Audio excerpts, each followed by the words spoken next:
Bismillahirrahmanirrahim. Assalamualaikum warahmatullahi wabarakatuh.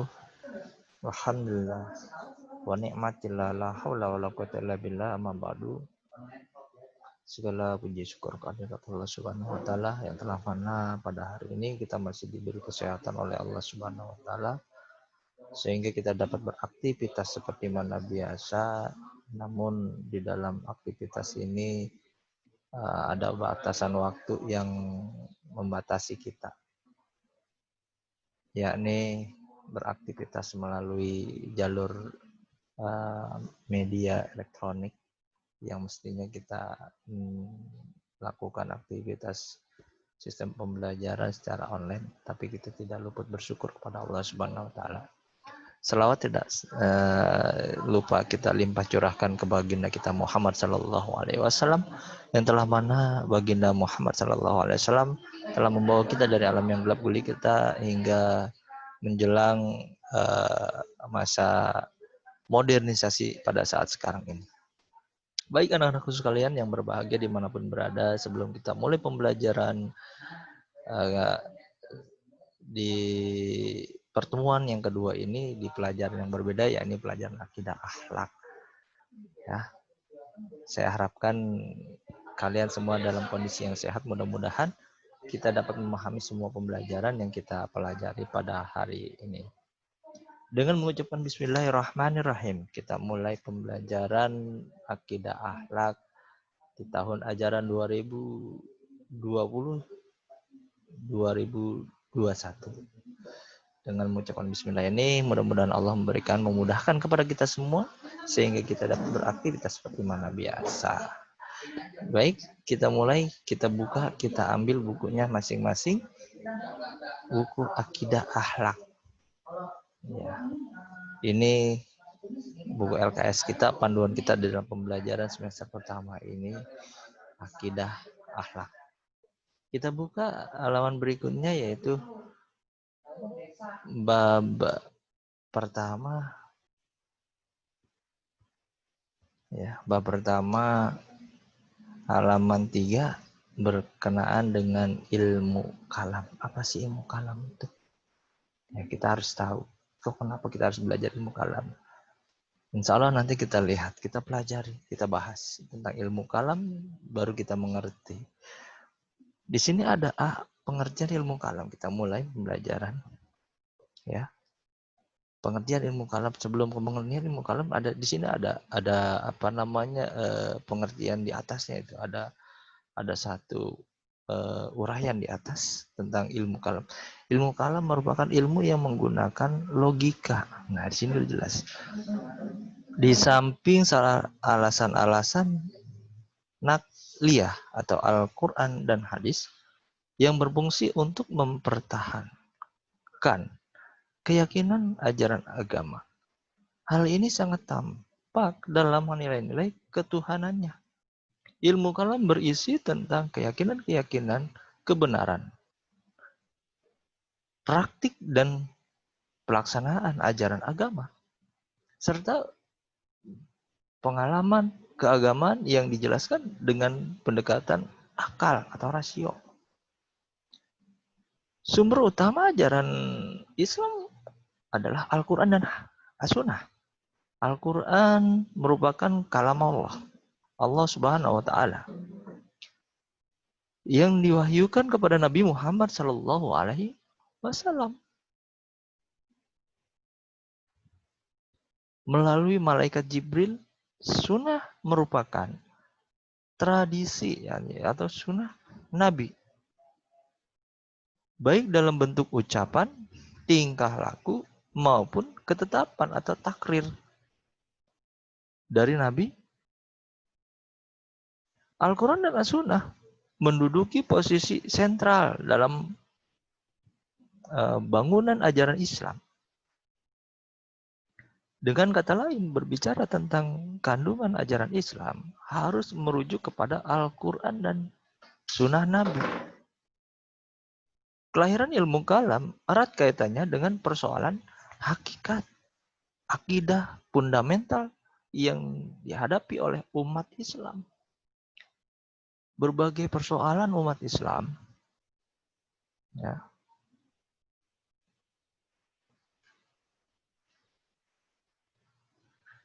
Ini menimbulkan kontroversi sehingga terpecah ke dalam berbagai golongan di antara persoalan kalam yang terkenal yaitu masalah sifat Tuhan, status Al-Quran, penciptaan dunia, kualitas, takdir, dan kehendak bebas. Oleh karena itu, tahukah kamu apa hubungan ilmu kalam dengan ilmu lainnya? Untuk itu, mari kita bahas tentang pengertian ilmu kalam.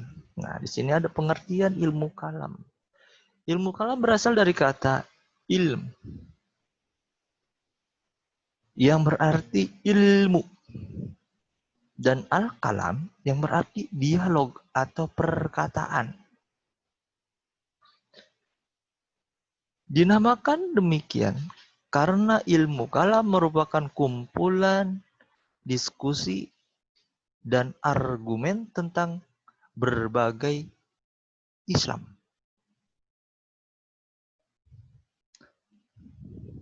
Oleh karena itu, secara istilah ilmu kalam diartikan sebagai ilmu yang membicarakan bagaimana menetapkan kepercayaan-kepercayaan keagamaan dengan bukti-bukti yang meyakinkan. Ilmu kalam dapat juga disebut teologi Islam. Kata teologi berasal dari kata theos, yang berarti Tuhan. Dan logos, yang berarti ilmu. Dengan demikian, teologi Islam berarti ilmu yang membahas tentang persoalan-persoalan ketuhanan. Nah itu. Menurut Syekh Muhammad Abduh, ilmu kalam adalah ilmu yang membahas tentang wujud Tuhan. Sifat-sifat yang harus ada padanya. Sifat-sifat yang boleh padanya. Dan sifat-sifat yang tidak mungkin padanya. Ilmu kalam juga membicarakan tentang rasul-rasul, ketetapan putusan mereka, sifat-sifat yang boleh dipertautkan kepada mereka. Dan sifat-sifat ya, yang boleh dipertautkan kepada mereka dan sifat-sifat yang tidak boleh dipertautkan kepada mereka. Mereka itu siapa? Allah dan Rasul. Sebutan ilmu kalam sebagai ilmu yang berdiri sendiri pertama kali digunakan pada masa Khalifah Al-Ma'mun dan dinasti Abbasiyah pada tahun 218 Hijriah. Yaitu setelah para ulama Mu'tazilah mempelajari kitab-kitab filsafat yang telah diterjemahkan. Mereka menggabungkan metodenya dengan metode ilmu kalam. Nah, itu.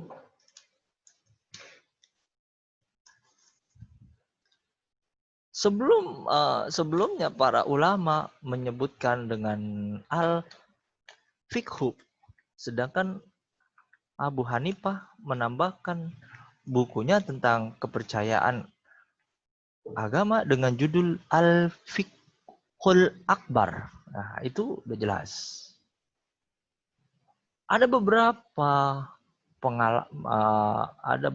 alasan mengapa ilmu ini dinamakan dengan ilmu kalam. Di antaranya karena dikarenakan sebagian ulama menjelaskan dan membela akidah Islam dengan metode ilmu kalam dan ilmu logika yang bisa digunakan oleh para filosof. Alasan selanjutnya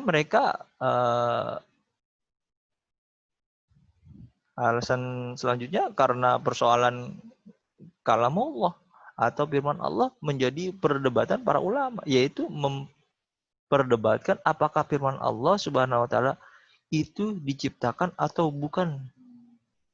Nah, firman Allah Subhanahu wa taala itu merupakan hadis atau qadim. Adapun ilmu kalam mempunyai ruang lingkup pembahasannya sendiri dan fungsinya sendiri. Untuk mengetahui ruang lingkup dan fungsi dari ilmu kalam, mari kita perhatikan uraian berikut ini. Yang pertama, ruang lingkup ilmu kalam. Yang pertama, ruang lingkup pembahasan ilmu kalam antara lain mencakup tentang yang pertama akal dan wahyu. Yang kedua, keesaan Allah. Yang ketiga, keadilan Allah.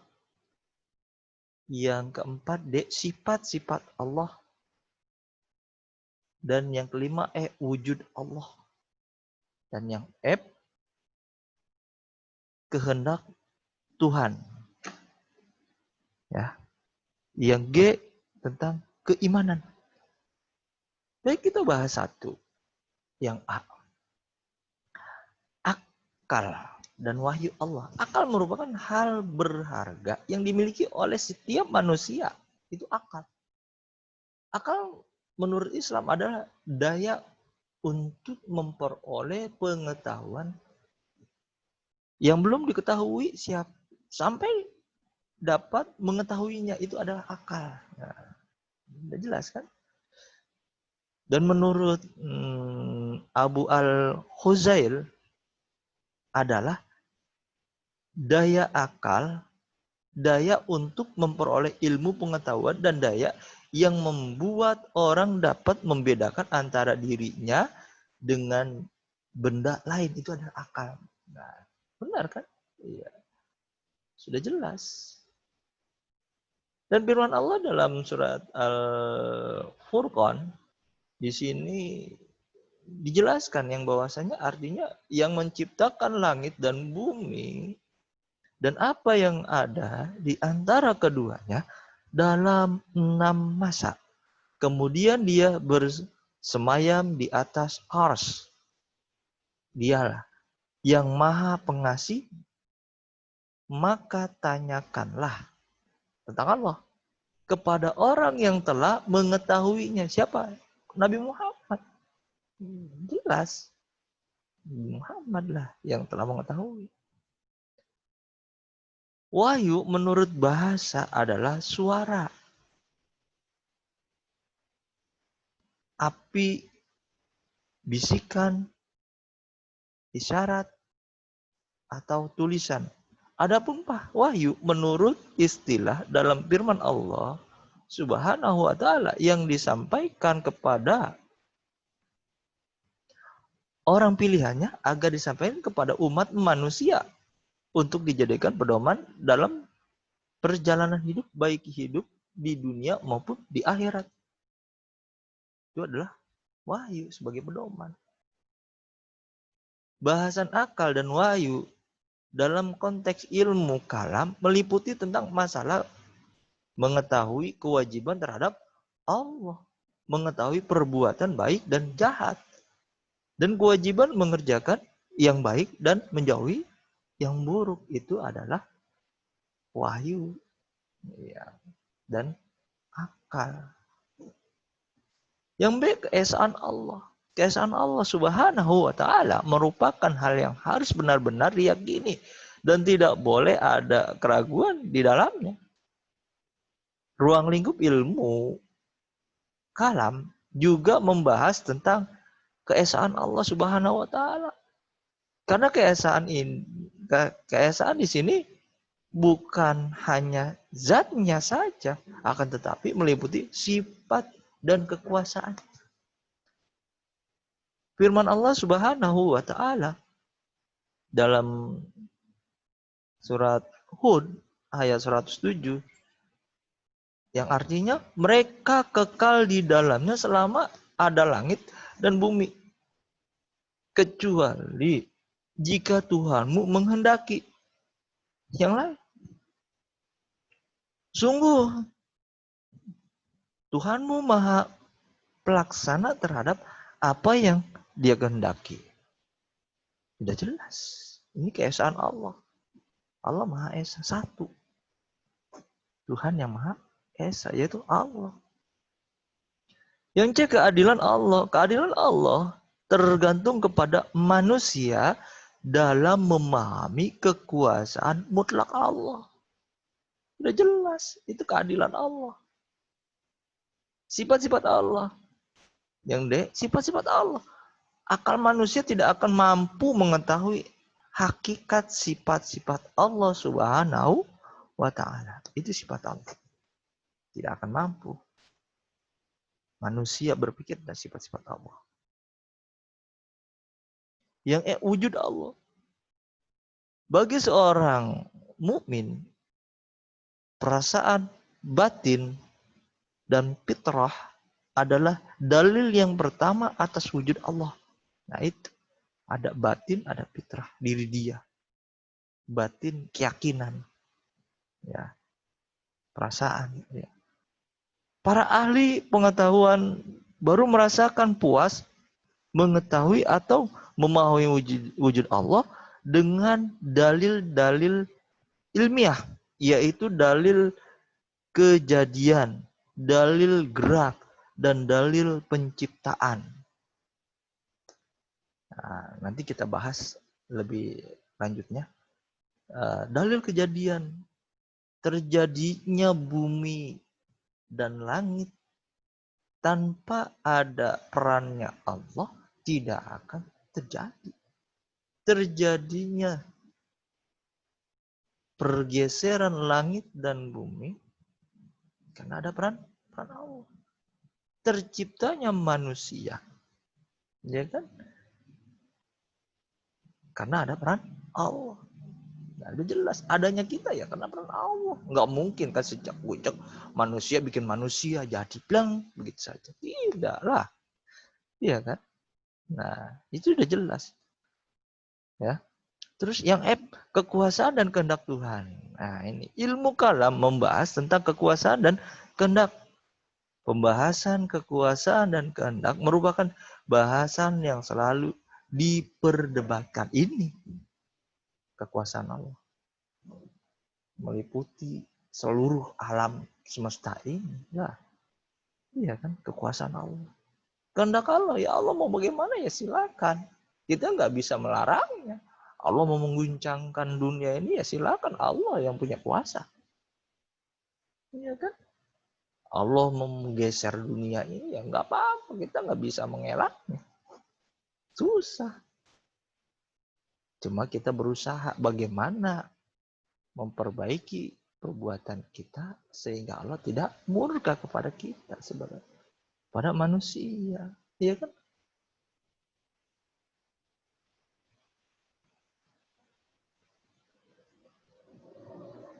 Banyak pertanyaan-pertanyaan yang timbul dari masalah ini dalam ilmu kalam. Salah satunya yakni timbul pertanyaan, apakah Allah mempunyai kekuasaan yang mutlak? Ataukah ada batasannya? Pertanyaan-pertanyaan tersebut akhirnya membuat pemahaman-pemahaman yang berbeda antara kelompok satu dengan kelompok yang lain. Ini firman Allah dalam surat Al-Imran. Artinya, sungguh Allah maha kuasa atas segala sesuatu. Berarti semua. Sesuatu itu umum. Seluruh. Nah, udah jelas. Jangan ragu-ragu lagi. Sudah mutlak punya Allah. Iya kan? Siapa lagi di atas Allah? Nggak ada. Nggak ada. Nabi Adam diciptakan oleh Allah. Iya kan? Manusia pertama diciptakan oleh Allah. Baru timbul agama setelah ada manusia. Baru ada Tuhan lain. Yang menurut kepercayaannya masing-masing. Iya kan? Baru ada agama. Berarti yang menciptakan siapa? Allah. Iya kan? Allah. Nggak mungkin kan? Menurut kepercayaan orang Hindu, menurut kepercayaan orang Buddha, ya kan? Menurut kepercayaan orang Kristen, dia punya Tuhan. Tuhan dia yang pertama. Lah nggak mungkin lah. Iya kan? Agama itu datangnya dari siapa? Utusan Allah. Berarti arahnya kepada Allah. Karena ada yang menyelewengkan kepercayaan Allah sehingga timbul agama baru, pemahaman baru, kepercayaan baru. Itu salah. Iya kan? Dan masuklah, ya kan, ajaran yang terakhir. Muncullah sosok tokoh penyempurna agama, yakni Nabi kita Muhammad Sallallahu Alaihi Wasallam, penyempurna semuanya. Iya kan? Allah mengutus Nabi Muhammad untuk menyempurnakan akidah, ya kan, keimanan manusia kepada Allah. Seperti itu. Yang terakhir, yang G, keimanan. Nah, tadi pembahasan tentang keimanan ini meliputi satu, iman, kufur, musyrik, udah jelas tadi kan. Imannya kita, kufurnya kita, musyrikah kita, murtadkah kita, dan fasikkah kita. Mudah-mudahan kita tidak tergolong di dalam orang-orang yang kufur, yang musyrik, yang murtad, yang fasik. Kita tergolong ke dalam orang-orang yang beriman, insya Allah. Jaminannya surga. Ya, jelas. Kedua, fungsi ilmu kalam. Apa sih fungsinya? Nah, fungsi dari ilmu kalam diantaranya yang pertama, kita lihat hubungan ilmu kalam dengan ilmu lain. Nah, fungsinya ilmu kalam di sini ada A, B, ya ada dua. Untuk menjelaskan tentang akidah Islam, ini fungsi ilmu kalam. Yang B-nya untuk menolak akidah yang sesat. Nah, jelas. Ini fungsi ilmu kalam. Ya kan? Fungsi dari ilmu kalam tentang akidah yaitu berusaha untuk menjelaskan tentang akidah Islam yang utuh sebagaimana yang telah diajarkan oleh Nabi Muhammad Shallallahu Alaihi Wasallam. Sudah jelas. Yang B-nya untuk menolak akidah yang sesat. Banyak para pemikir sudah meninggalkan akidah Islam karena terlalu meninggalkan akal mereka. Terlalu meninggikan akal mereka. Sehingga banyak timbul akidah Islam yang menyesatkan. Ajaran akidah Islam sudah mulai dimasuki oleh ajaran-ajaran dari luar Islam yang secara tidak langsung merusak ajaran akidah Islam yang sebenarnya. Dalam perjalanan akidah Islam, banyak orang yang secara langsung maupun tidak langsung membuat akidah di luar akidah Islam. Semua itu dapat dicegah dengan mempelajari ilmu kalam dengan sebenar-benarnya.